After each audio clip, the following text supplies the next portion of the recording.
Good morning, ladies and gentlemen. Please settle down comfortably. Our program will begin shortly. In the meantime, we would like to remind all guests about the following house rules. Your audio will be muted and video cameras will be turned off.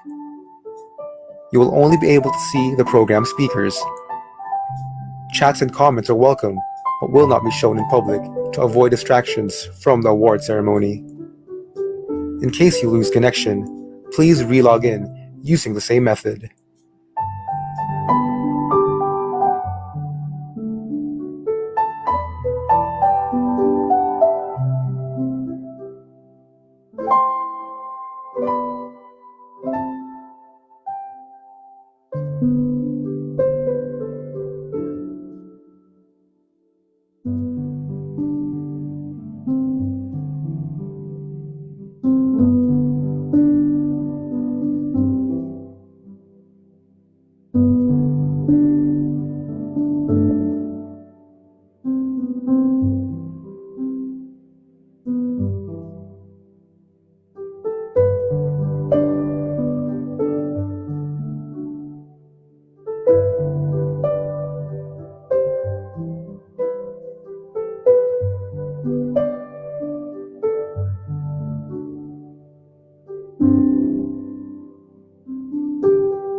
Good morning, ladies and gentlemen. Please settle down comfortably. Our program will begin shortly. In the meantime, we would like to remind all guests about the following house rules. Your audio will be muted, and video cameras will be turned off. You will only be able to see the program speakers. Chats and comments are welcome, but will not be shown in public to avoid distractions from the award ceremony. In case you lose connection, please re-log in using the same method.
Ladies and gentlemen, may we request everyone to pause and bow our heads for the invocation, followed by the Philippine National Anthem.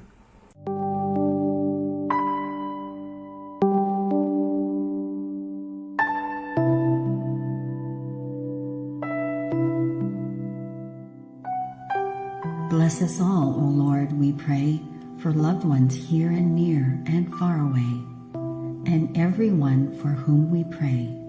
Keep us safe each night and day, the homeless who have no place to stay, those who are suffering in any way, the dying, those mourning or grieving, and all who need God's mercy. Keep us safe, Heavenly Father, when we are at home or traveling on our way, or when we are vulnerable or in danger in any way. Most merciful Father, hear us as we pray for the souls in purgatory or who may be sent there someday. Amen.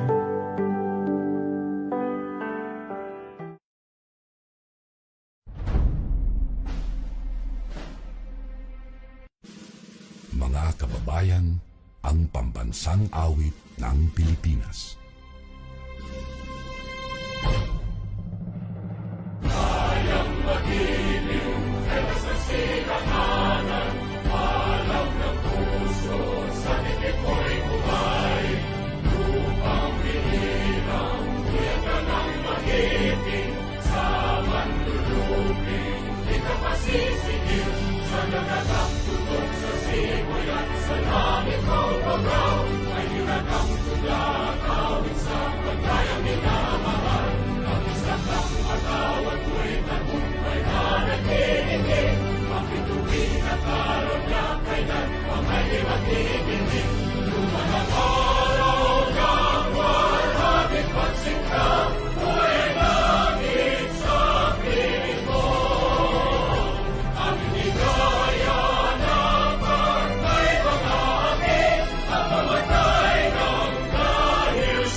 Ladies and gentlemen, may I now call on the President of the Management Association of the Philippines, Attorney Francis Lim, to preside over this MAP Annual General Membership Meeting.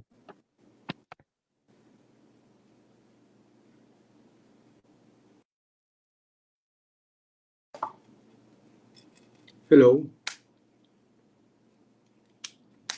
Hello.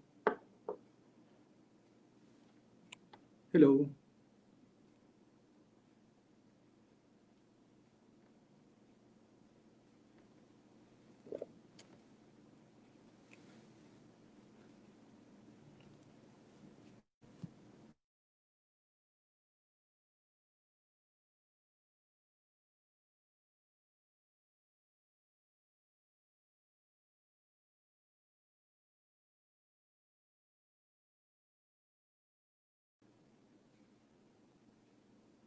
Hello.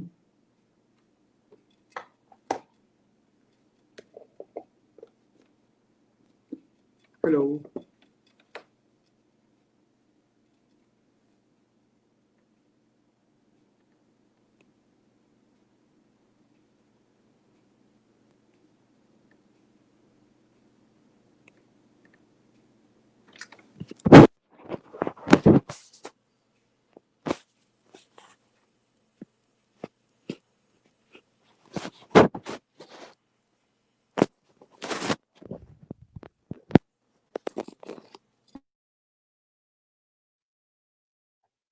Francis, we can hear you.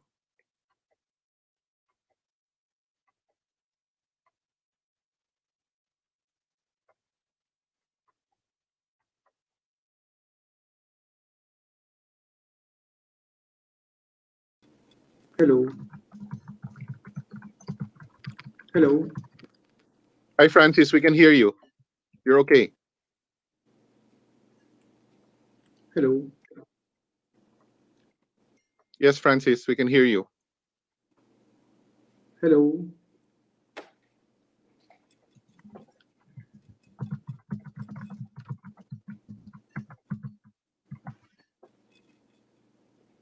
Francis, we're okay. Hello. Okay. Okay. Sorry for that technical problem.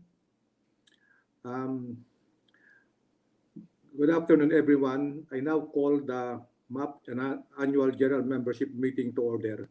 At this point, may request our Corporate Secretary, Governor J.P. Orbeta, to certify to the sending of notices to the members and the existence of a quorum. Thank you, Francis. Thank you, Mr. Chair. I certify that the notice of this MAP Annual General Membership Meeting have been sent to the members, and there are at present, in person, more than 20% of the total number of members. Mr. Chair, based on my list, at least 222 or 21% of the total MAP membership of 1,053 are joining today's online meeting. There are also a number of MAP members who have indicated their preference to join this meeting via Facebook Live. Okay. On the basis of the Secretary's report, the MAP General Membership Meeting for 2021 is now duly convened. At this point, we now proceed to the next order of business, which is the approval of the minutes of the annual meeting held last January 25, 2019. The minutes have been sent to all members and have been uploaded in the website. The chair now entertains a motion for the approval of the minutes. Mr. Chair, as Secretary of the MAP, I move for the approval of the minutes of the November 25, 2019 MAP Annual General Membership Meeting, as approved by the MAP membership sent by the Secretariat to the members. I second the motion. Okay. Is there any objection? Hearing none, the minutes of the November 25, 2019 MAP Annual General Membership Meeting is hereby approved. Many thanks to the MAP membership for approving the minutes of the November 25, 2019 MAP Annual General Membership Meeting. At this point, let us now call back Attorney Francis Lim to deliver the MAP President's report. To deliver the President's message for today's annual MAP General Membership Meeting, may I call the President of the Management Association of the Philippines and the Senior Partner and ExCom member of Accra Law, Attorney Francisco Francis Ed Lim.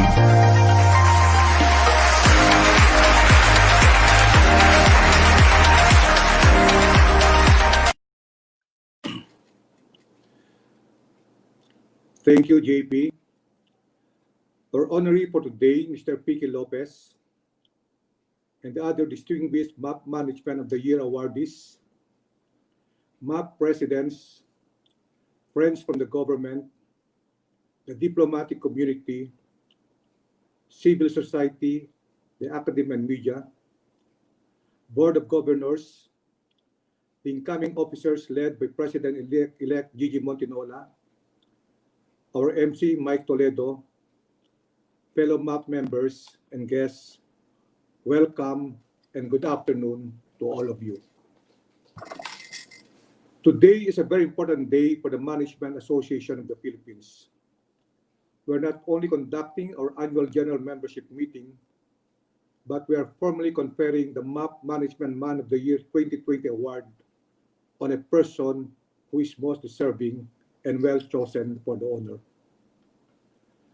Our awardee for today is no less than Mr. Federico Piqui R. Lopez, Chair and CEO of the First Philippine Holdings Corporation and several other companies in the Lopez Group of Companies. Congratulations for the well-deserved award, Piqui. But before we proceed with the awarding ceremonies, let me first make my report required of me as outgoing president of our association. My detailed report showing our accomplishments under this year's theme, Lead for a Competitive Tomorrow, will be uploaded in the MAP website. I will not bore you with the details, but please allow me to highlight some of them. Number one, we endeavored to make MAP more relevant and prominent on the national front. We issued and co-signed 43 statements and letters on various national issues, replied to media queries, and accepted media interviews to make the world know about our activities and position on national issues affecting business. In some cases, we persuaded other business organizations to join us in our statements. At one point, there were 43 organizations in signing a statement initiated by MAP. Quite recently, our association led 19 business organizations in calling attention to the disaster preparedness and response of our country. While we stayed apolitical, we boldly spoke up when we had to. We called a spade a spade. But even as we did this, we did not hesitate to praise the government where appropriate and work closely with it, at times very quietly, on various national concerns affecting business. Definitely, our association has not only enhanced its national relevance and prominence, but more importantly, help shape and influence national policy. My special thanks to Governor Saite Tanco and the National Issues Committee Chair Risa Mantaring for ably guiding me on these public issues. Number two, I take special pride for this year's International CEO Web Conference. Its theme was a whole new world, reigniting the stalled global economy, held last September 15, 2020. The conference featured global thought leaders as speakers in the persons of Thierry Apotheker from France, Amal Clooney, Special Envoy of the British government, Dr. Jeffrey Sachs from New York, Mr. Blair Shepard of London, and no less than the Secretary General of the Association of Southeast Asian Nations, or ASEAN, His Excellency Dato Paduka Lim Hock Hoy. The WebCon had the highest ever attendance of 2,300 participants and benefited over 1,000 teachers and students through the free access given to 16 universities and colleges as beneficiary schools. This was the first time we did this for the MAP CEO International Conference. Despite making the attendance free to our members and the public, the conference generated a net income of 8.8 million pesos, an all-time high and about 8% more than the highest recorded income 15 years ago. Thank you to the MAP CEO Conference Committee, headed by Ms. Alma Jimenez, for the overwhelming success of this year's International CEO Web Conference. I also take pride as your president to the successful staging of the first ever MAP Next Gen Web Conference. Featured were 5 young, highly successful business leaders as plenary speakers, 16 breakout session speakers, and 8 unconference rooms where the participants freely shared insights and their experiences with one another. The whole day event was held just last Friday, generated a net income of at least 1 million pesos for our association. More than that, responded to the needs of our younger members for a venue to share experiences and insights and learn from one another. So happy were our young members about the conference, the results of the conference, that shortly thereafter, I received the following manifesto from Chairman Donald Dim, which I would like to read. We are daring and we will always be the first. We'll choose the road less traveled so the world can learn new things from us. We are non-conformists. We will challenge authority not out of disrespect, but because we will attempt to offer new ideas to do things better. We are rebels. We'll push the boundaries of tradition. We might fail, but we will create new benchmarks for the world to know. We are dreamers, not because we are younger, but because we want to collaborate with those who have come before us to change the world. We will make a difference because just as those before us had made their mark, we will also, in our own way, write our own story in making this world a better place. End of quote. So there we are, my colleagues. It is up for us to harness the talent and energy of our young members to make the Management Association of the Philippines an even greater instrument for a better Philippines. At this point, I would like to thank the sponsors of both the CEO International Conference and the Next Gen Conference for the donations that made the events even more successful. Next, On ease of doing business, we partnered with the DTI on the Cities and Municipalities Competitiveness Index to promote and enhance ease of doing business in the Philippines and improve the competitiveness of the country through more efficient and competitive LGUs.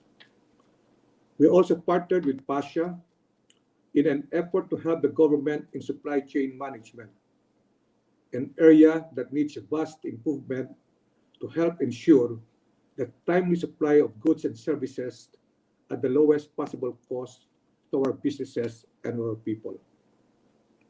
Not only that, your association demonstrated that it truly cares for society. We have made so far cash donations of about 5 billion, principally to help our less fortunate brothers and sisters who are suffering in the wake of COVID-19 and the recent disasters. To show on a more permanent basis that MAP truly cares, MAP launched the first Philippine Business Communities Covenant for Shared Prosperity, which was co-signed by 26 business organizations last November 5, 2020.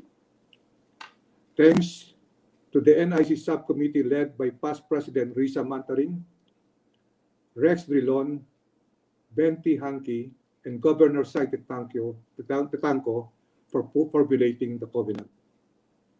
Also, upon recommendation of the Christmas Party Committee, we are currently doing a fund drive for the victims of the disasters and the poor who were made even poorer by the pandemic. The response has been tremendous so far, and I appeal to all MAP members to generously participate in the fund drive. Rest assured that your money will be channeled to organizations with credible distribution programs. For those who have already made donations, on behalf of MAP, thank you very much. I know God will bless you 100-fold. Next, our association commissioned a study aimed at correctly understanding the impact of the COVID-19 outbreak on business and identify strategic actions by both policymakers and the private sector to deal with the aftermath of the pandemic on business. The study included an online survey of pre-selected 33 representatives from key priority sectors of the economy based on the employment generation and output impacts. Stakeholder interviews were also conducted as part of the study. We will share the study with the MAP members and plan on holding an online forum to discuss its results and recommendation for the information of everybody. We will also share the results of the study with the government in the hope that it will help shape the appropriate policy response to the pandemic. On membership, with the induction of 8 new members today, we have managed to get 108 new members, and we're ending the year with the highest ever total membership of 1,061, despite the death of 8 of our members and resignations of 77 members due mainly to financial considerations. At this point, may I pause and ask everybody to say a short prayer for our deceased members.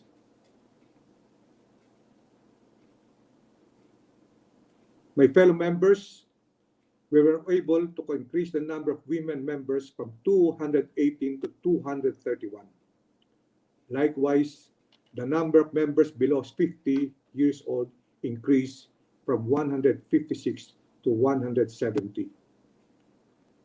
More importantly, we quickly pivoted our services at the onset of the pandemic to continue serving our members. We created Viber groups, Google Drive, and Facebook page to keep us informed during the pandemic. In this regard, You will receive this week a circular on flexible working hours, courtesy of the Human Capital Development Committee, chaired by Rico de Guzman and by JP Urbeta as Liaison Director to guide you in your business operations. We also conducted 8 online membership meetings and more than 60 webinars from the time the ECQ was declared in March 2020. On top of the MAP organized webinars, we have partnered with other organizations to deliver topics of interest to our members. Number 8, on the election of MAP governors, we had the highest turnout at 40% of total membership who participated in this year's election for the members of the 2021 MAP of governors. We now have a new set of governors and officers led by President-elect Gigi Montinola and Vice President-elect Noel Bonoan, and please extend your support to them as you have so unselfishly done for the outgoing set of governors and officers. On the financial condition of our association, despite the cancellation of some of our income-generating activities, like the annual golf tournament due to the pandemic, and the cash donations of about 5 million which we have so far made, we have the following projected figures for this year. Net income before tax will be about 5.8 million pesos, or 282% higher than last year. All-time high cash position of about 60 million pesos, and all-time high of assets of about 69 million pesos. In short, we've kept MAP financially healthy amidst the pandemic. And in an effort to improve the financial condition of MAP, even moving forward, we secured a certificate of tax exemption from the BIR last September 9, 2020. Thanks to SEC Chair Emil Aquino and MAP Treasurer Dick Dubalada for their assistance in facilitating the issuance by the BIR of MAP certificate of tax exemptions. As we go out, we have made recommendations to the incoming board, such as the following: operationalize the Covenant for Shared Prosperity, institutionalize the MAP Next Gen Conference, strengthen the MAP CEO Academy, pursue the partnership with DTI on ease of doing business, pursue the supply chain management project with PASHA, and secure PCNC accreditation to make MAP a qualified DONI institution. These are our events, but the year is not yet over. We will finish the events we have lined up for you for 2020. For example, to usher in the Christmas season, MAP members will be treated by a festival of fabulous concerts produced by the Arts and Culture team chaired by Mr. Eddie Yap. Please watch out for announcements for this and other activities lined up for the rest of the year. In closing, my colleagues, the COVID-19 pandemic has posed challenges, but it has not stopped us from pursuing and executing programs and projects under the 2020 theme of Lead for a Competitive Tomorrow. I would like to thank the members of the 2020 Board of Governors and the officers for their wisdom and guidance that helped me to steer MAP amidst this challenging and difficult period of our history. My special appreciation and gratitude go to our 2020 liaison directors, committee chairs, vice chairs, and committee members who unselfishly devoted time and energy in driving MAP's programs and activities. My special thanks goes to our secretariat, led by our Executive Director, Arnold Salvador, for another year of excellent service to our association. The Viber messages incessantly sent by them to the various Viber groups are a testament to their commitment and dedication to our dearly beloved organization. Let us all please give our Secretariat a loud round of applause.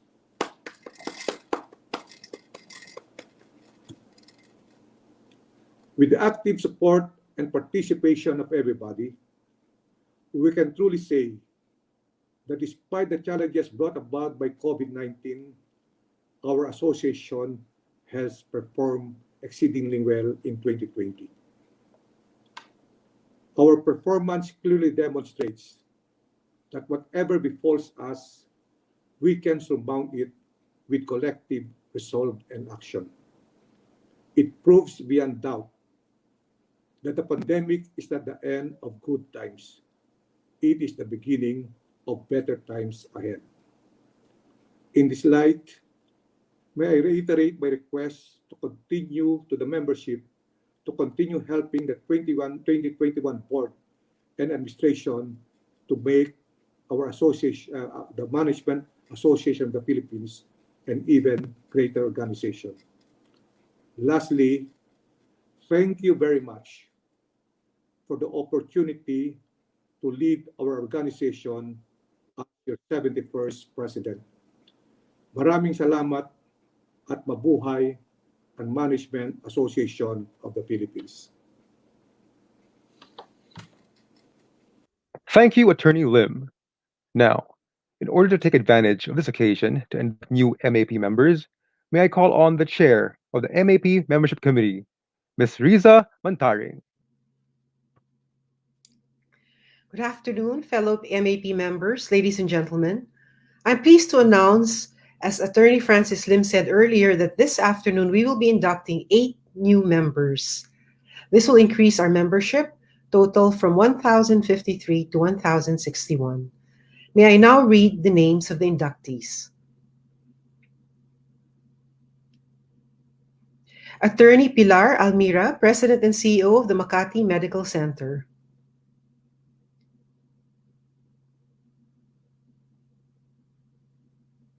Next slide, please.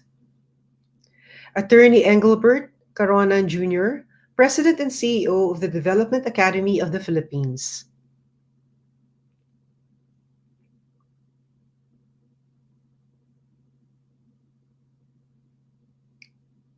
Next slide, please.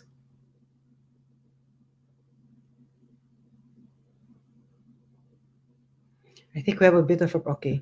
Mr. Lawrence Ferrer, President and CEO of the CIS Bayad Center. Mr. Joey Radovan, Vice Chair of JLL Philippines. Ms. Vicky Lee Salas, Partner and Assurance and Partner for Assurance and Financial Services, Organization Market Segment Leader for SGV, Asia Pacific, FSO Risk Management Leader for EY. Architect Warren So, President of the ADP Design Group. Ms. Vicky Tan, Principal Director and Head of Department of Communications, Asian Development Bank. Mr. Richard Tantoco, President and COO of the Energy Development Corporation.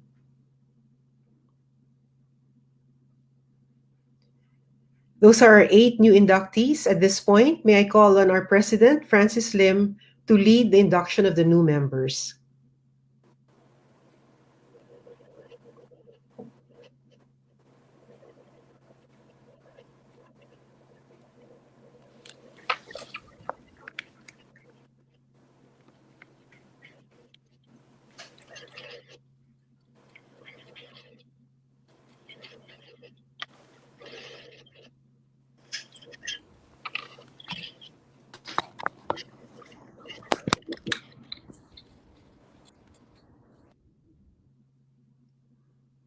I think Francis is having some technical difficulties.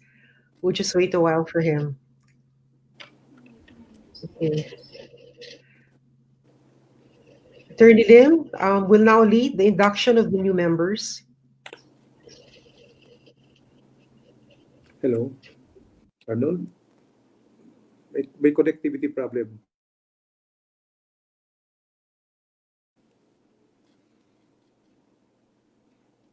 Hello. Francis, you're online. You can now lead. You can now start Hello. I think Francis can't hear us. Go ahead. You can start. Okay.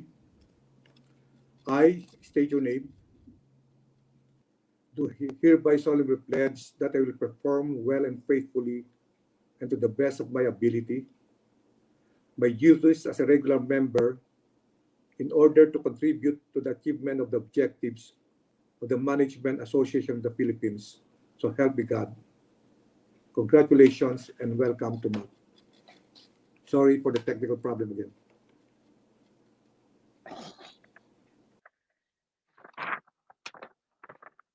And now, ladies and gentlemen, please welcome our host to the next part of our program, which is the awarding ceremony for the MAP Management Man of the Year 2020.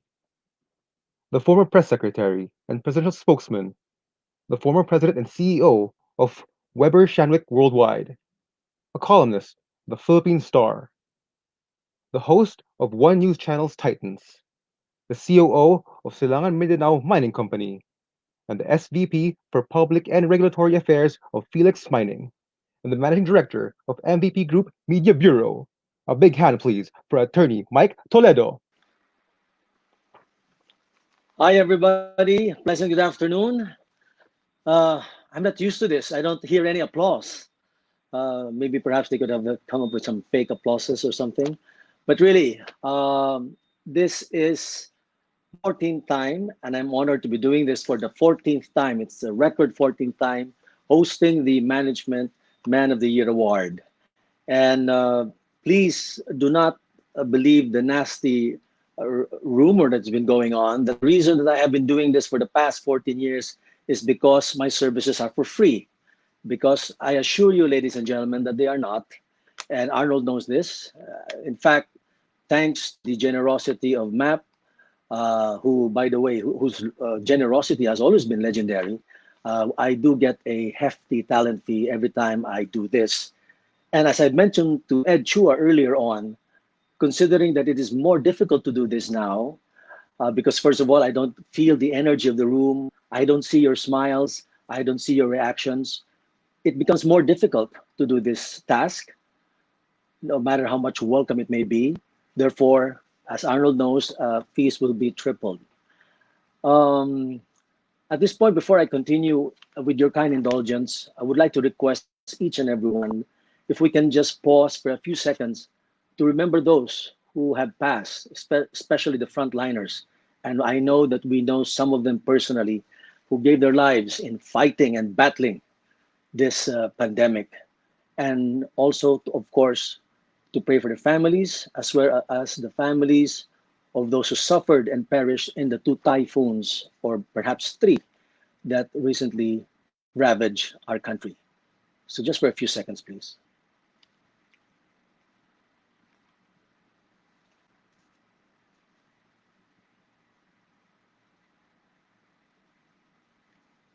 Thank you very much. There was nothing wrong in the connect. I assure you the mission is doing very well. That was just a pause to remember those who have passed.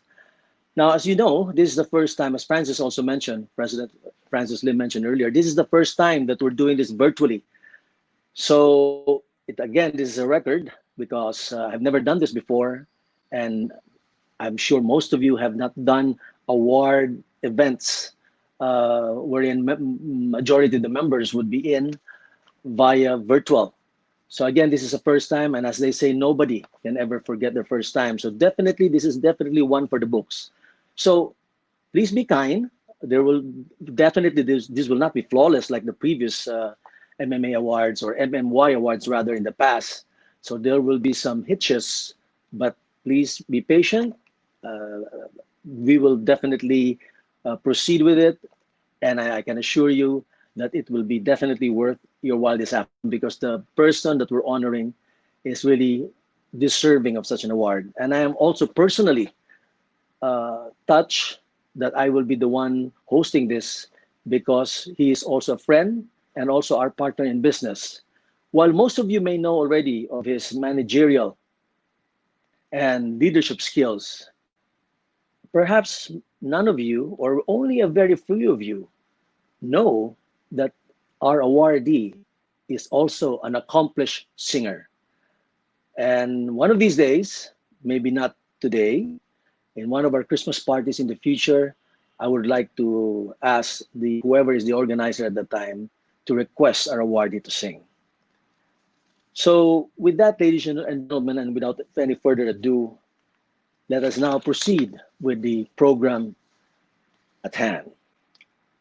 As in the past, we acknowledge our past awardees. So at this point, let me again take this opportunity to acknowledge the presence of previous MAP Management Man of the Year awardees who are here with us today, although virtually. All the names and pictures of the 43 past awardees will be flashed on a veritable pantheon of who's who in Philippine business, government, and even politics. Before, I would request those who are present to stand, but because of what we may now call the new normal, or perhaps not even call it the new normal, but the normal, this might be really the normal already moving forward. May I request each awardee present today to turn on their video as his or her name is called. Washington Sisip, Jeronimo Velasco, Henry Brimo, Jose Soriano, Cesar Virata, Jaime Ongpin, Vicente Paterno, Dante Santos, Cesar Benaventura, Roberto Villanueva, Jaime Zubel de Ayala, Ramon V. Del Rosario Sr., Jose B. Fernandez Jr., Raul T. Concepcion, Oscar J. Hilado, Alfonso Yuchenko, Juan B. Johnny Santos, David Kunsunhi, Rizalino Navarro, Gabriel Singson, Delphin Lazaro, Henry C. Sr., Oscar M. Lopez, Tony Tan Catyong, Jesus P. Tambunting, Rafael Buenaventura, Manuel V. Pangilinan, my boss, George SKT, and Jaime Augusto Zubel de Ayala, Joey Quisha, Antonino T. Aquino, Jess Stanislao, Lilia de Lima, Ramon del Rosario,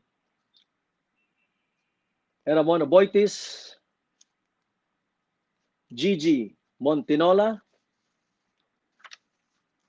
Edgar Chua, Albert del Rosario, Sai Titanco Jr., Tessie C. Coson, John Gokongwei, Fernando Zubel de Ayala, and Nestor V. Tan. Thank you very much. Let's give them a warm round of applause, please, in the comforts of your offices and homes. Now, the MAP has been in the forefront of promoting management excellence. The MAP has presented the MAP Management Man of the Year Award for the past 5 decades to recognize outstanding achievements of any individual, whether MAP member or not, who has exceptionally distinguished himself or herself in the practice of management. Our criteria for the award are now being flashed on your respective screens. As most of you know, the search for MAP Management Man of the Year involves a very tedious process only MAP members are eligible to submit nominations. However, the nominee does not need to be a MAP member. To ensure a wide search of potential awardees, the MAP has institutionalized the MMY Search Committee, headed by no less than the MAP's immediate past president, to generate and propose nominees for the award. The nominees then go through a rigid screening by the MMY Judging Committee, which, as provided for in the bylaws of the MAP, is composed of selected presidents and past awardees. With the exception of the chair and the vice chair, the names of the MMY Judging Committee are not announced until such that the process has been thoroughly completed. The MMY Judging Committee selects the most qualified candidate from among the nominees. The Judging Committee's choice is then presented to the MAP Board of Governors for approval. Thereafter, it is shown membership meeting called for that purpose. Our awardee this year is the 44th recipient of the award. And at this point, I would like to acknowledge the members of the MMY Search Committee. Chair is immediate past president Risa Mantaring, who is board director of Sun Life Grepa Financial Incorporated. Vice chair is MAP 2018 President Mon Fernandez, who is also president and CEO of Maynilad. It is the policy of the MAP that the immediate past presidents take the roles of MMY Search Committee Chair and Vice Chair, respectively. 2020 President Attorney Francis Lim will therefore be the MMY Search Committee Chair next year, while 2019 President Risa Mantaring will be the Vice Chair. The members are Mr. Popoy del Rosario, President in 2015, Mr. Ed Francisco, President in 2012, Architect Jun Palafox, President in 2011, Attorney Peripe, President in 2016, and Ms. Marife Zamora, President in 2017. We would like to also acknowledge the presence of the members of the MMY Judging Committee led by its chair, Mr. Ed Chua, MMY 2013, MAP President in 2008, and CEO of De La Salle Philippines.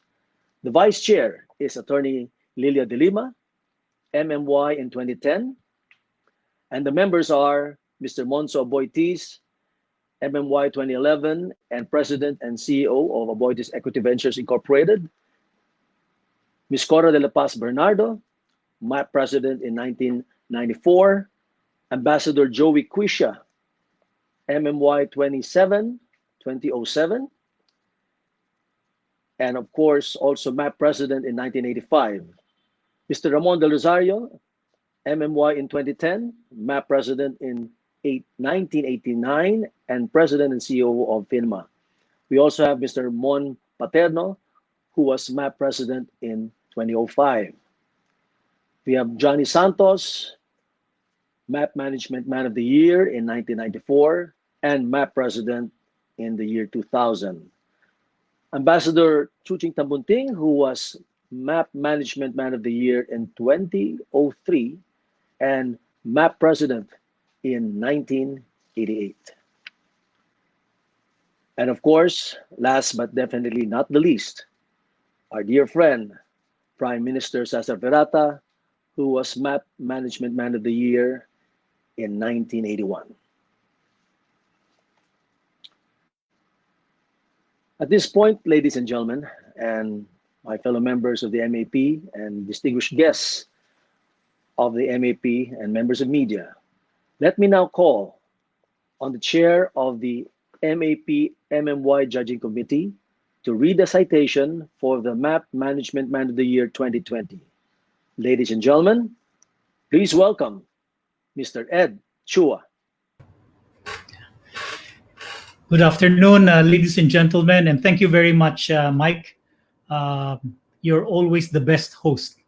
Good afternoon, everyone, and I'd like to read to you the citation, which will be flashed on screen as well, for everyone to be able to appreciate it as I read through the citation.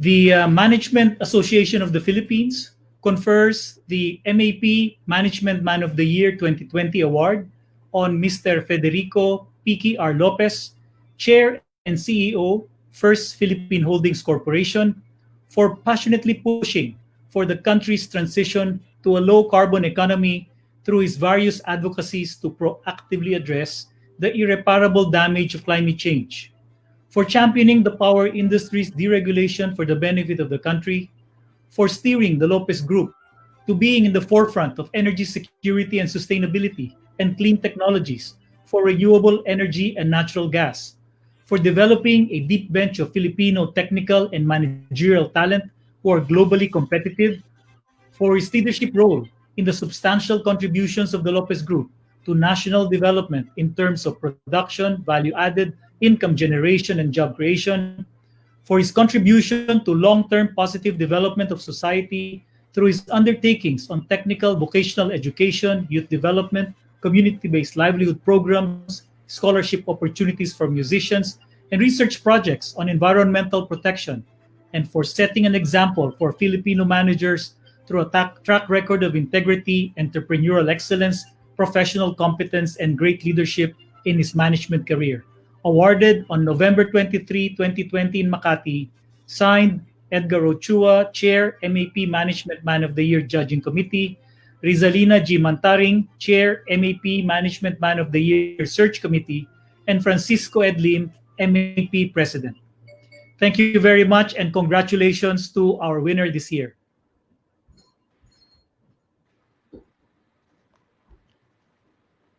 Thank you very much, Ed, and thank you very much, words. It's been a while since we last walked the streets of London a couple of years back, but good to see you, even if it's virtually. At this point, ladies and gentlemen, before we proceed to the conferment of the award, I would just like to make mention that I have been receiving some text messages asking if underneath this suit, if I'm really wearing pants or if I'm wearing shorts. I cannot divulge as to what I am wearing underneath this suit. If I am wearing pants or short pants for that matter. I guess it could be subject to whoever guesses right. I'm sure Arnold, Salvador, and the Secretariat can provide a prize for such. But let me just say that I am certain that not all of us that are wearing our suits or barongs right now are actually wearing the whole regalia, because again, this is the new normal. If it's a Zoom meeting, I know some people, I know a lot of them in fact, that they wear their suits, but they have their jogging pants or whatever, but that's it. We just have to make those adjustments. So later on, I will ask Attorney Francis Lim later on to stand up. So I want to see if our president is actually wearing a full suit. So with that said, ladies and gentlemen, let me now proceed to the conferment of the award. And I'm indeed to be doing this again. We will now proceed to the actual conferment of the MAP Management Man of the Year for 2020.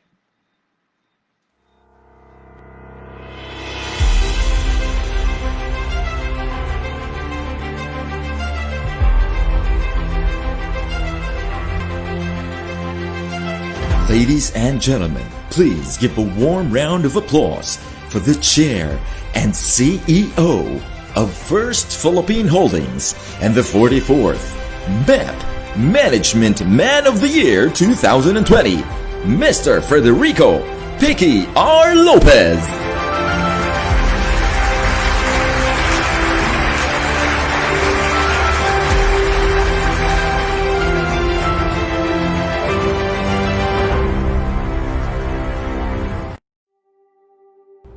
Federico R. Lopez was born in 1961 into a storied clan whose legacy is intertwined with Philippine history. The Lopez family has made significant contributions to the country in the realms of both politics and business. Picky, as he is known, has always had his feet planted firmly on the business side of the family.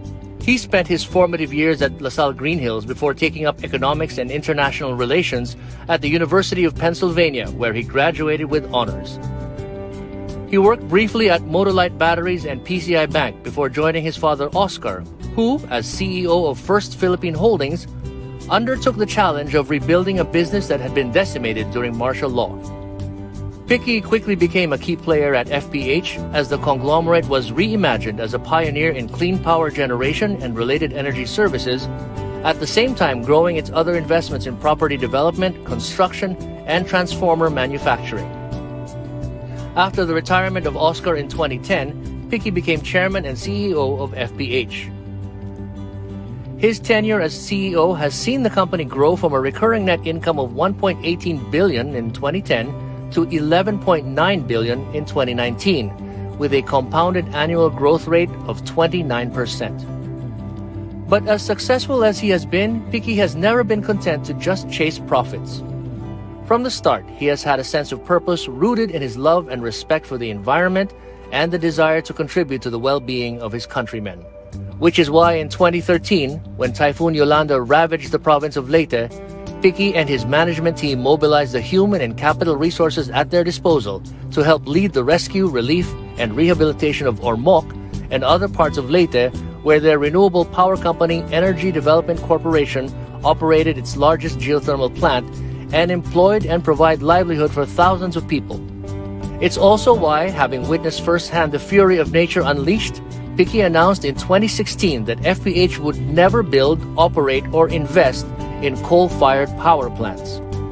And while that may have been harder to understand back then, today, as the world faces an increasingly dire climate crisis, consumers, governments, and shareholders alike have increasingly demanded that businesses be run in a more environmentally responsible manner, affirming FPH's corporate mission and purpose to forge collaborative pathways for a decarbonized and regenerative future.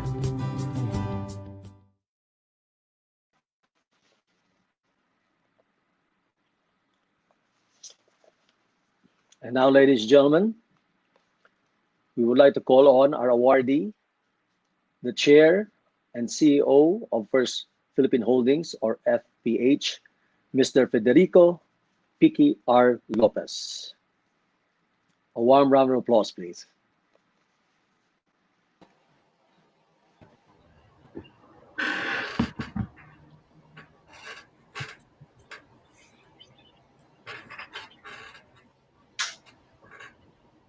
I'm gonna take the plaque, right? Okay. So now this is officially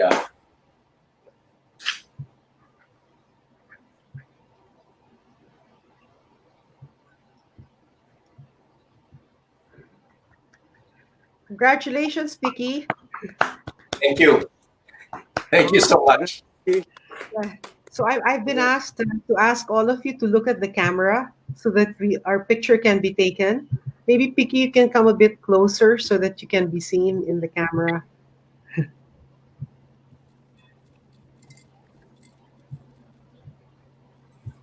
Okay, I guess we're done. Thank you. Okay. Thank you.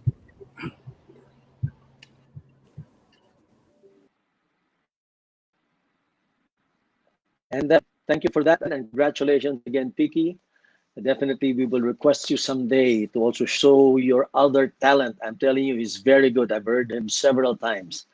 At this point, ladies and gentlemen, we would like to ask and request my former slave driver at the Accra Law Office, Attorney Francis Lim, and our awardee, Mr. Picky Lopez, for another photo opportunity.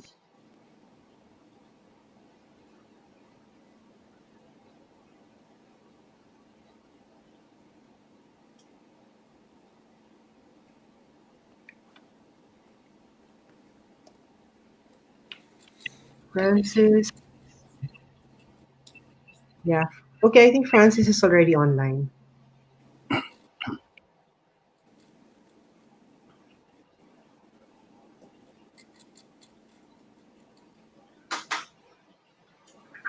Okay, thank you very much again, gentlemen. our awardee, Vicky, to turn on your camera, your video for a solo shot.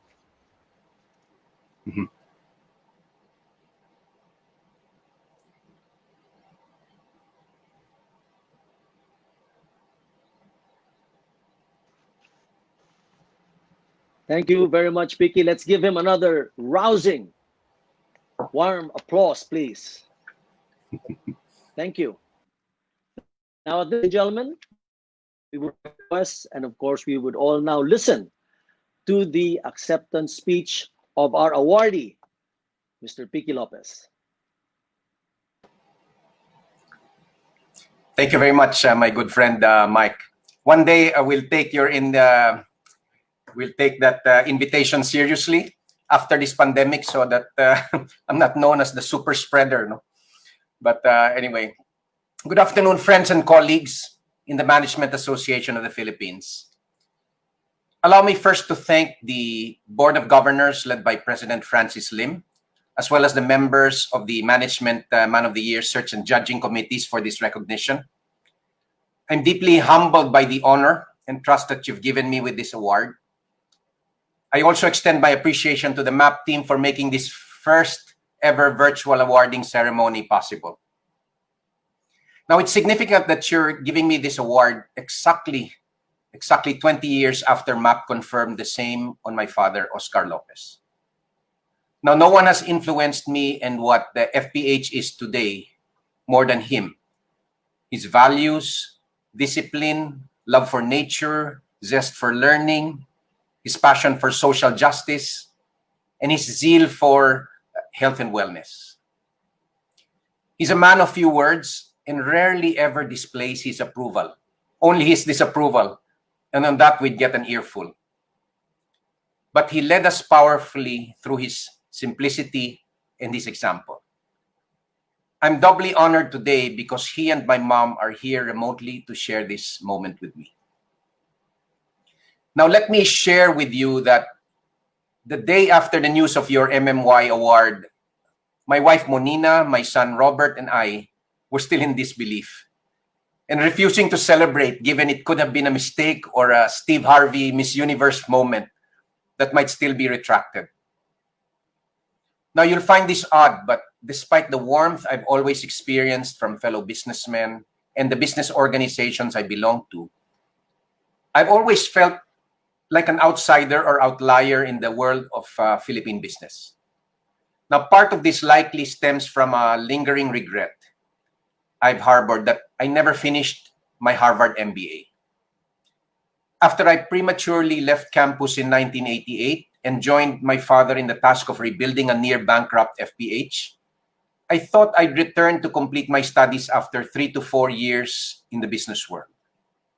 I never did.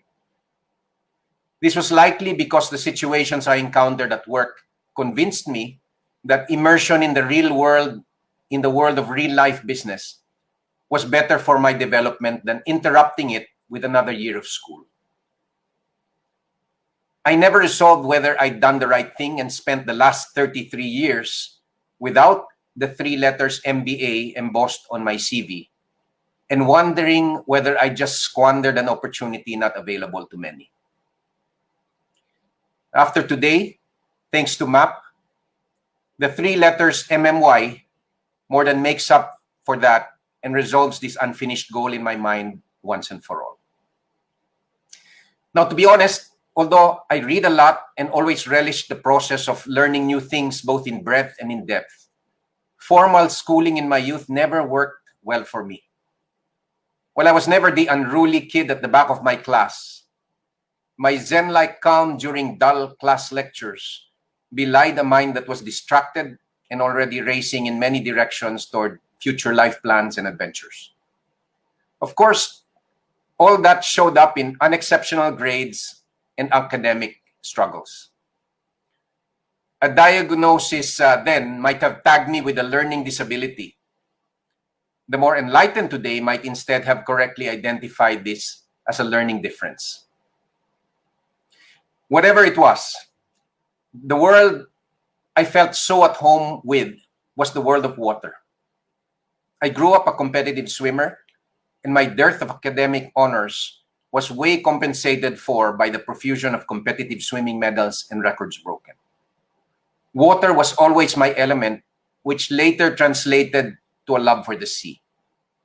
I ruefully admit, though, that in my earlier days as a scuba diver, I was also an avid spear fisherman, and we justify this by claiming that we'd spear only what we'd eat. Then one day, while spearfishing off the Verde Island Passage in Batangas, known as the center of marine biodiversity in the world, I was approached at close range by a solitary 14-foot great hammerhead shark, whose curiosity was roused by my spearing activity. Fortunately, I wasn't on this shark's menu and had no bloodied fish to defend against this gigantic predator. So he casually departed after deciding we had nothing exciting to offer. But at the sight of something this magnificent, this powerful, and this beautiful, my steel shaft spear gun didn't only feel like a toothpick pointed at an armored tank, but also that it didn't belong there. I retired the spear gun forever after that dive and exchanged it for an underwater camera instead. My ensuing years with an underwater camera brought me even closer to the sea I had grown up loving, and ultimately brought me face to face with a similar-sized tiger shark in Fiji.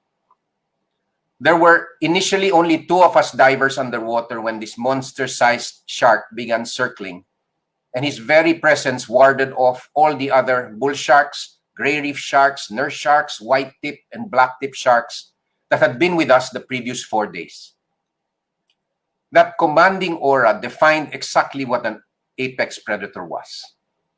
But what I found in that cageless encounter with a shark, infamously branded among the 3 most responsible for attacks on humans, was something completely different from what I had expected. He was never menacing or terrifying, but more cautious, gentle, and even playful. As he directly approached me for the first time, I could feel his nose glide gently just a foot or so above my head, sort of playing with the bubbles rising from my regulator.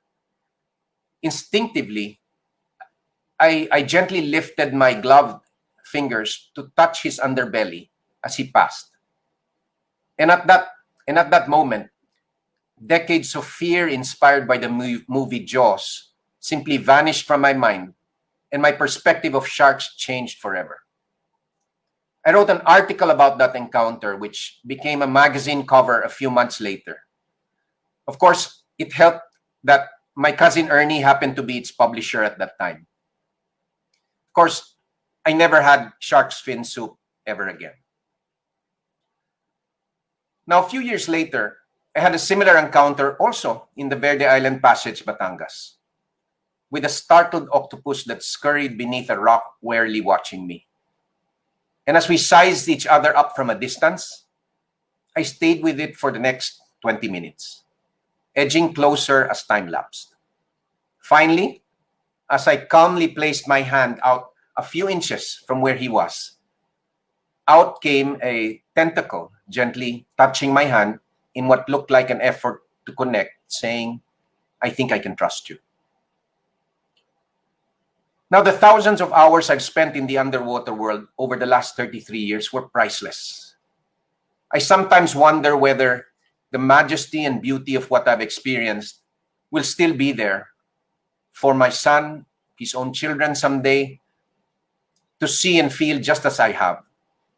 As even just a 1.5 degrees Celsius warmer world, which is the best we can hope for now, will wipe out 70% of all coral reefs around the world. And in a 2 degrees Celsius warmer world, although this was applauded in Paris COP21, they will all but vanish and go extinct. I'm having a hard time getting my mind around the scale of what humanity is losing and the speed at which it's happening. Now, persistently immersing myself in new worlds was the magic that broadened my perspectives exponentially. But these life-changing insights only unfold themselves for you if you approach those new worlds with respect, empathy, a learning mind, and most of all, with an openness to being vulnerable. Now, beyond the underwater world, I've taken this same pattern of thinking with me as I mountain biked and motorcycled anonymously and sometimes alone into the off-grid barangays and sitios in the mountains right outside the city. In these communities, there are no roads or bridges as we know them. When the rains come, the rivers swell and isolate barangays from one another for hours or even days at a time. The currents are strong enough to move huge boulders that alter the landscape and routes along the way. I'd bump into troops of fully armed PNP Special Forces on patrol, fully decked with jungle camo and grenade launchers, with bandoliers of high-powered ammo slung around their chests. Idle talk around town was they were looking for escaped prisoners, but I'm not sure why all the high-powered hardware, though. Now, once I encountered the lifeless body of a man wrapped in banana tree leaves, hastily being carried down the trails from the mountains with nothing more than a bamboo pole. This after being killed in a subsistence mining altercation with his partner. Now, life is raw, tenuous, fleeting, and fragile, just hours from our doorsteps in Metro Manila. Yet in sharp contrast, the warmth by which I was welcomed into many homes there brought me countless conversations that taught me one very important detail of life under these conditions. And that is that life thrives amidst poverty and harsh environments because the elements oblige people to build a strong sense of community and caring for one another. Life may be hard, but not necessarily unhappy because of these unseen bonds. I met a dumagat woman, I'd probably even call her a lady, who selflessly chose to raise the 5 children of a neighbor whose wife died during childbirth. This so he could continue to work in the fields. Helping without counting the cost came naturally to so many people I came across. Kindness, gentleness, gratefulness, and reciprocity for simple things was everywhere. It changed my traditional economist's view of poverty and gave me a glimpse of the richness of life beyond GDP that's not always measured. More importantly, it speaks of our folly of being trapped in a single narrative, to instead see beyond just black or white, beyond just good or evil, rich or poor, happy or unhappy, and to experience the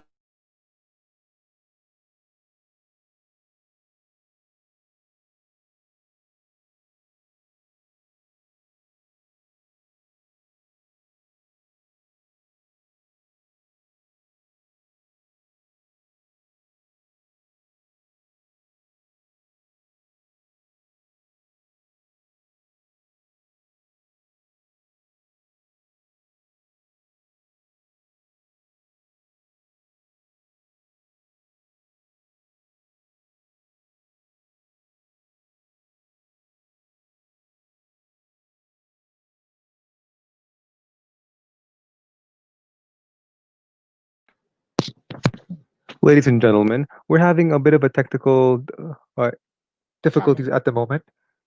Please hold on as we get Sir Picky Lopez back on screen.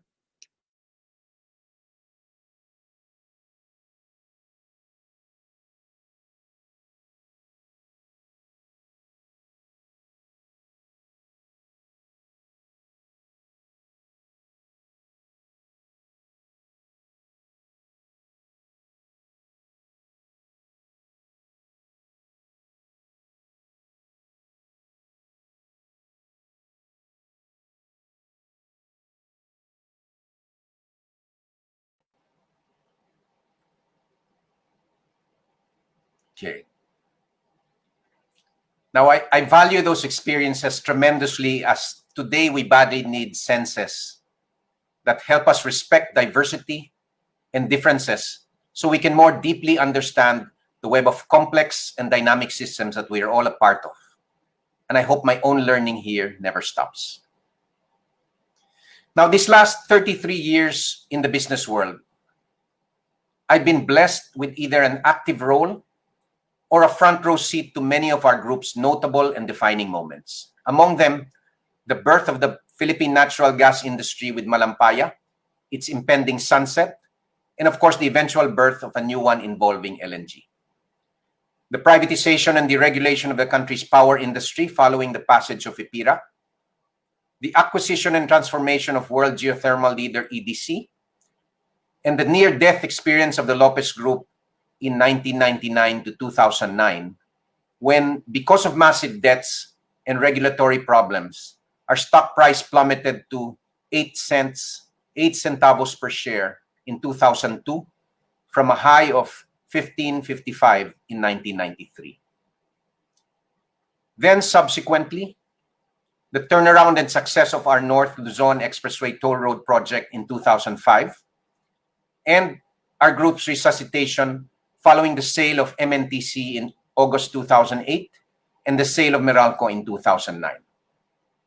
I was already at the helm during the devastation wrought by Typhoon Yolanda and our defining response to this and other subsequent natural disasters.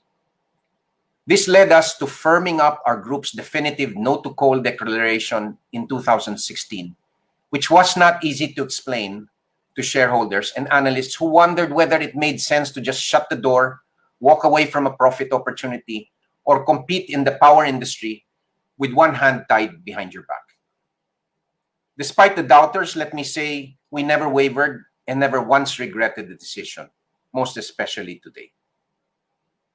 And of course, most gratifying was building up FPH's recurring net income at a compounded annual growth rate of 29% over the past 10-year period. Now, if you can include our family's recent ABS-CBN challenges, simply from my 33-year time frame, you can see why we're drawn to the romantic narrative of the mythical Phoenix, which is also the title of our 2-volume, 200-year history of 7 generations of Lopezes. I have always been moved and inspired by the colorful history of my family and the achievements of my predecessors. It definitely has and always will have a place in my heart. However, the notion of heroically rebuilding again and again from the ashes of a scorched bird is far from my idea of a narrative that should guide our destiny. I don't believe future generations of Lopezes should romanticize and be trapped by it. I always remind myself that the fault, dear Brutus, may not always be in our stars, but in ourselves. Learn, reflect with deep honesty, absorb the lessons wholeheartedly, then move on and proceed, but always wiser. However, the real lesson for me over the last 33 years has been that we could not have accomplished the things we did without professionalizing the management of our organizations and empowering these professionals to think like owners. I'm too aware of my own weaknesses and the limitations of relying on the family gene pool alone to think it could have been done otherwise. I envied their work backgrounds, their experiences with the best global firms, or even just the exceptional discipline, tenacity, and professional creativity they brought to their work. It isn't simply about attracting and compensating them well. More importantly, it's about creating, nurturing, and often being very protective of a work environment that enables everyone to become their best selves and contribute toward a collective purpose larger than any of us individually. We sometimes describe our work at the top as that of gardeners tending, nurturing, and protecting everyone's growth.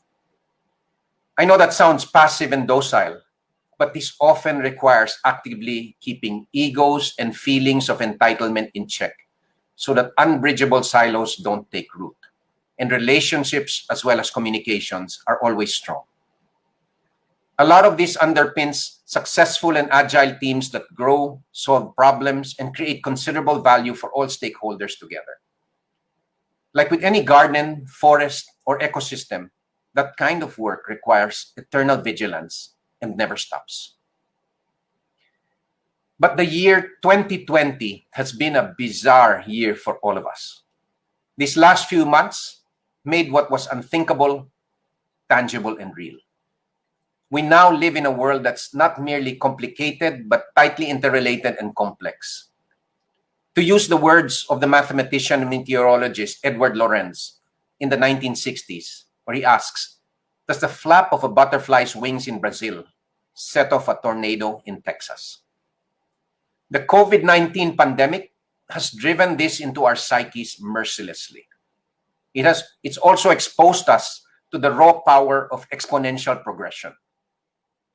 Now, a phrase used by Hemingway's character Mike Campbell in his novel The Sun Also Rises, when asked how he went bankrupt, he replied, 2 ways, gradually, then suddenly. Now that phrase, gradually, then suddenly, now applies to so many aspects of our lives. How we go to sleep, how the gradual onset of heart disease leads to heart attack, how technology disrupts, how bankruptcies unfold, how pandemics spread, and pretty soon, how climate change will affect us all, where we're fast approaching the suddenly phase, if we aren't in it already.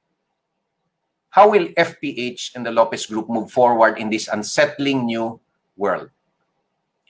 I've felt for some time now that the unprecedented times that we're living in have been begging for a new narrative and a new paradigm for how we live, work, do business, and even how we measure success and progress. Today, our way of life has set us on a trajectory of 3 to 4 degrees of warming by 2100. This current path will clearly be catastrophic and turn Earth into an unlivable and socially disrupted planet way before then, and surely within the lifetimes of our children.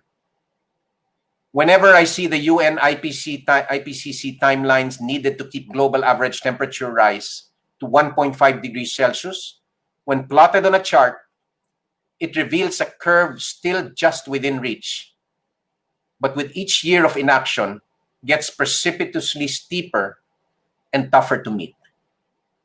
These next 10 years, the decade of the 2020s, will determine whether we are able to halt the climate crisis in time or watch it run away from us irreversibly. Now, we're not off to a good start. This year, we saw record high temperatures in both the Antarctic and the Arctic, which both hold not only huge stores of ice, but also tremendous amounts of methane in their permafrost layers. Now, just for perspective, the Greenland ice sheet in the Arctic has 7.3 meters worth of sea level rise in them. Antarctica, it's known as the world's ice locker, has 58 meters worth of potential sea level rise built in. Now, methane, as you may know, is 80 times more potent than CO2 as a greenhouse gas over a 20-year period. If the big melt of permafrost results in these stores of methane being vented into the atmosphere, we would have unleashed a powerful feedback loop that's equivalent to the emissions of another China today. The difference will be that no amount of climate negotiations can hold that back anymore.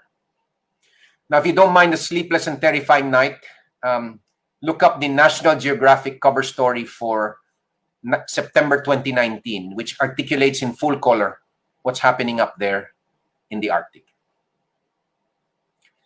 Now, the UN IPCC last October 2018 was clamoring for us to cut CO2 emissions in half by 2030 and take it all the way down to net zero by 2050 if we want to limit global warming to 1.5 degrees Celsius by 2100.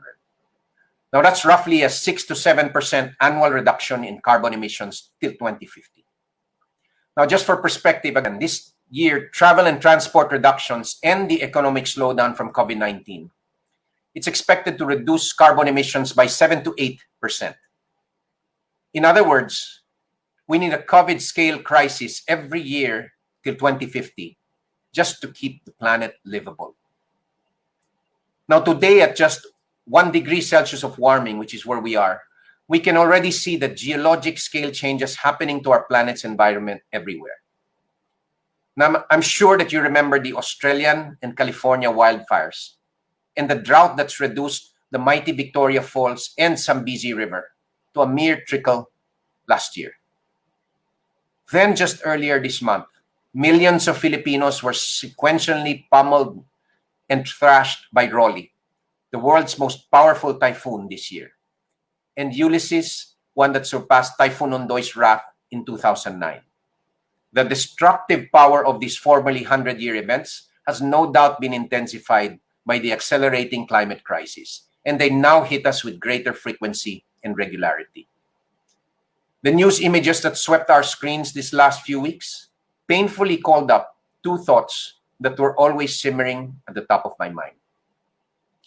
The first was what I heard Al Gore say in 2016 here in Manila, where he warned that all our infrastructure was built for a world that's now changed. The second was a quote from Thomas Friedman of the New York Times, who alerts us that with climate change, there will be no such thing as herd immunity, just a relentless pounding of the herd.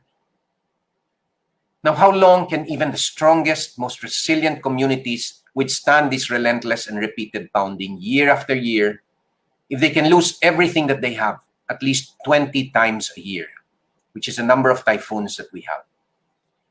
Is this the kind of world that closes or widens the gaps between rich and poor? Do we sit around and wait for prayerful resilience of the vulnerable to turn into anger, then solidify into hate? Our way of life and patterns of production and mass consumption now use 1.75 Earths annually. That's 75% more than the Earth can replenish each year. US lifestyles account for 5 Earths yearly, which many others on the planet aspire to attain. All the main life support systems of our planet, from our oceans, forests, air, soils, biodiversity, and freshwater resources, are all in decline. Plastics can be found everywhere from the bottom of the Marianas Trench to the top of the Himalayas. Our own Pasig River is the 8th most plastic polluting river in the world, and all other rivers on that top 10 list are thousands of kilometers long. Our Pasig River measures only 27 kilometers. Now, capitalism has brought tremendous and amazing progress, creativity, and innovation. But as it's currently practiced, it has also left too many behind. Even as we breach much of our planet's safe environmental limits, billions of people still do not have decent access to energy, clean drinking water, toilets, food, healthcare, education, housing, income and work, political voice, social and gender equity, or even peace and justice.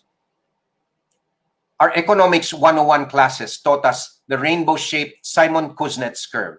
This was done in the 1930s, which infers that inequality rises but eventually falls as the economy grows.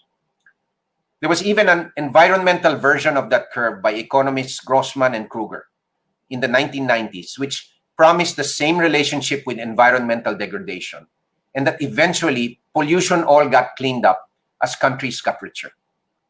Theories like these shaped our worldviews and policies over many decades, but now we know that they have scant basis for being true. Economics in my time was taught with the inference that GDP can and should grow forever. The environment was belittlingly treated as just an externality that had no limits. So we were trained like pilots who were taught to fly, but never how to land. So ironically, despite finally earning academic honors in my college economics courses at University of Pennsylvania, I feel now like I have to unlearn a lot of it. The populism that's sweeping the world is a symptom of the growing disenchantment with business, politics, and life as usual. In today's world, it's a disenchantment that's moving at exponential warp speed through the power of social media, whether it's weaponized or otherwise. The natural social and political forces being unleashed in the coming decade will likely make it the most challenging and most disruptive business has ever seen. The COVID-19 pandemic is just a mere fire drill for what's coming and demonstrates the scale at which things need to change. We are living in a time that calls for great paradigm shifts, and businesses that seek to thrive in this era must be able to reimagine and redesign themselves for this new world. In this kind of a world, corporate sustainability that seeks to simply tick the box or do less harm is no longer good enough. Sustaining our trajectory today will result in disasters that are not only greater in scale, but also more unjust towards those without the capacity to cope with the devastating changes that are already here and continue to escalate.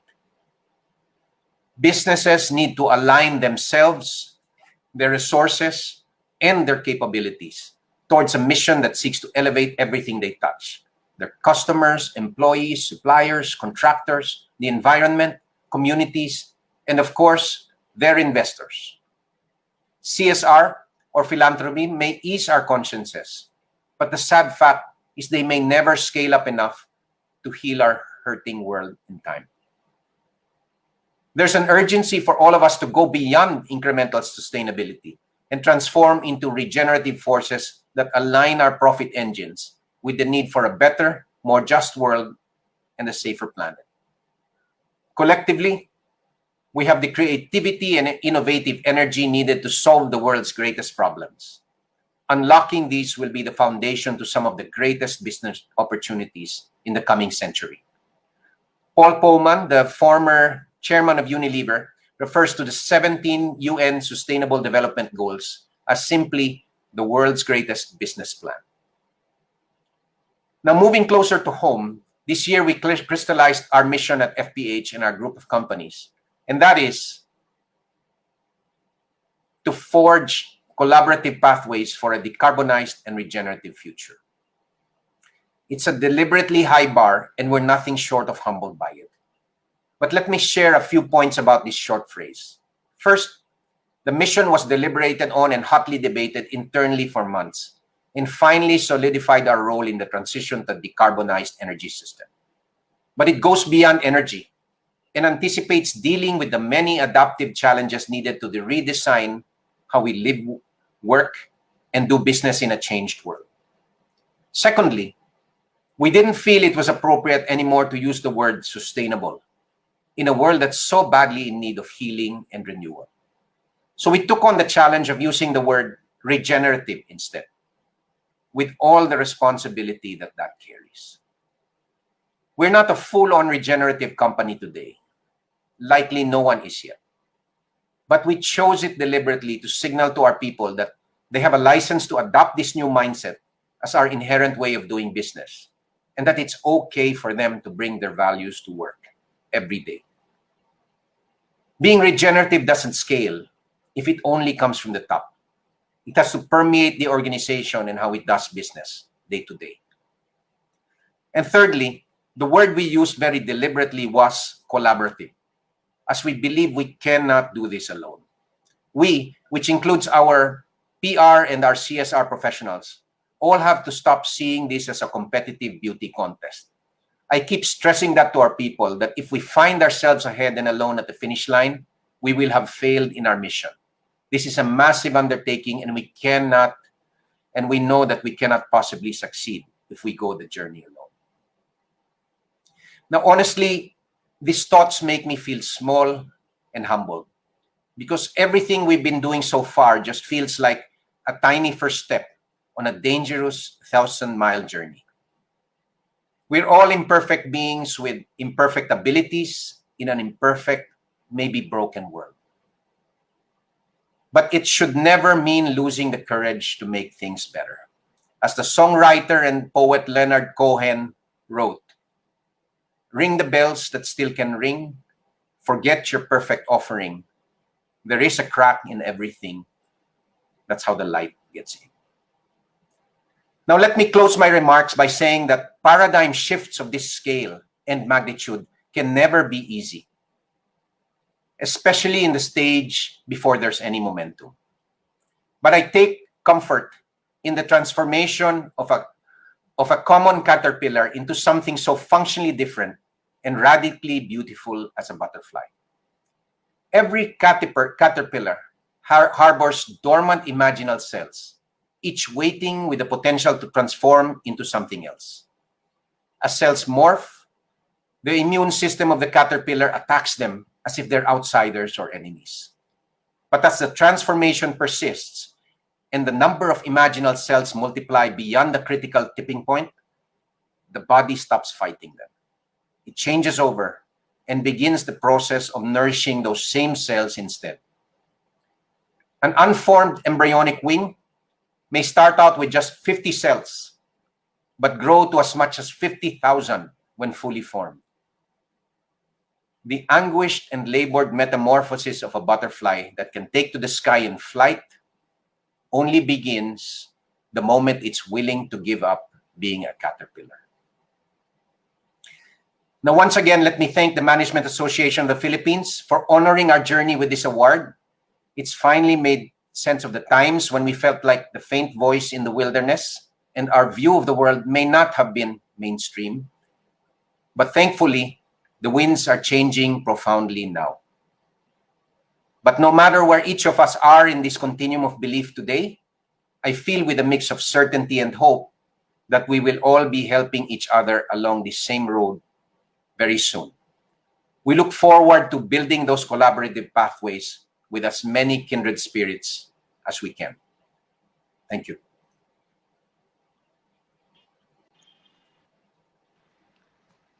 Well, thank you. Thank you so much, Piki, for that very inspiring message.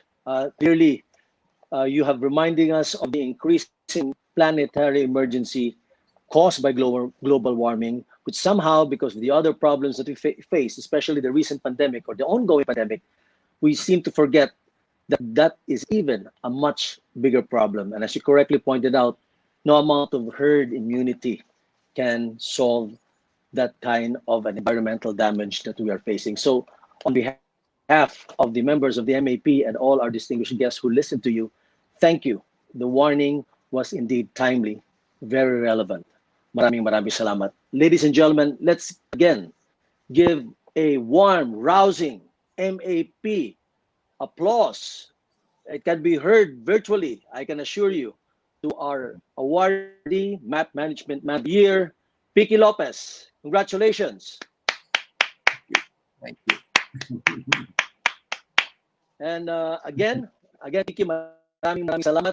At I'm looking forward to seeing you again when things are much better. And perhaps by that time, a vaccine will be available very soon, hopefully, and which will allow us to also engage in the other things that makes life worth living. So with that, ladies and gentlemen, maraming salamat ulit, Piki, to the officers of the MAP, to our guests who join us virtually, as well as to all the members of the MAP, and of course, the people behind today's activity, the technical people led by Gwen and Arnold. Maraming salamat. It has been quite great in spite of all the challenges. So with the permission of the President, I would like to adjourn this meeting, and a pleasant good afternoon to everyone. I will see you again next year for the Map Management Man of the Year 2021, and hopefully with prayers, by that time, we will see each other. So maraming salamat po. I'll see you again next year. Federico R. Lopez was born in 1961 into a storied clan whose legacy is intertwined with Philippine history. The Lopez family has made significant contributions to the country in the realms of both politics and business. Piki, as he is known, has always had his feet planted firmly on the business side of the family. He spent his formative years at LaSalle Green Hills before taking up economics and international relations at the University of Pennsylvania, where he graduated with honors. He worked briefly at Motolite Batteries and PCI Bank before joining his father Oscar, who, as CEO of First Philippine Holdings, undertook the challenge of rebuilding a business that had been decimated during martial law. Piki quickly became a key player at FPH as the conglomerate was reimagined as a pioneer in clean power generation and related energy services, at the same time growing its other investments in property development, construction, and transformer manufacturing. After the retirement of Oscar in 2010, Piki became chairman and CEO of FPH. His tenure as CEO has seen the company grow from a recurring net income of 1.18 billion in 2010 to 11.9 billion in 2019, with a compounded annual growth rate of 29%. But as successful as he has been, Picky has never been content to just chase profits. From the start, he has had a sense of purpose rooted in his love and respect for the environment and the desire to contribute to the well-being of his countrymen. Which is why in 2013, when Typhoon Yolanda ravaged the province of Leyte, Picky and his management team mobilized the human and capital resources at their disposal to help lead the rescue, relief, and rehabilitation of Ormoc and other parts of Leyte, where their renewable power company, Energy Development Corporation, operated its largest geothermal plant and employed and provide livelihood for thousands of people. It's also why, having witnessed firsthand the fury of nature unleashed, Picky announced in 2016 that FPH would never build, operate, or invest in coal-fired power plants. And while that may have been harder to understand back then, today, as the world faces an increasingly dire climate crisis, consumers, governments, and shareholders alike have increasingly demanded that businesses be run in a more environmentally responsible manner, affirming FPH's corporate mission and purpose to forge collaborative pathways for a decarbonized and regenerative future.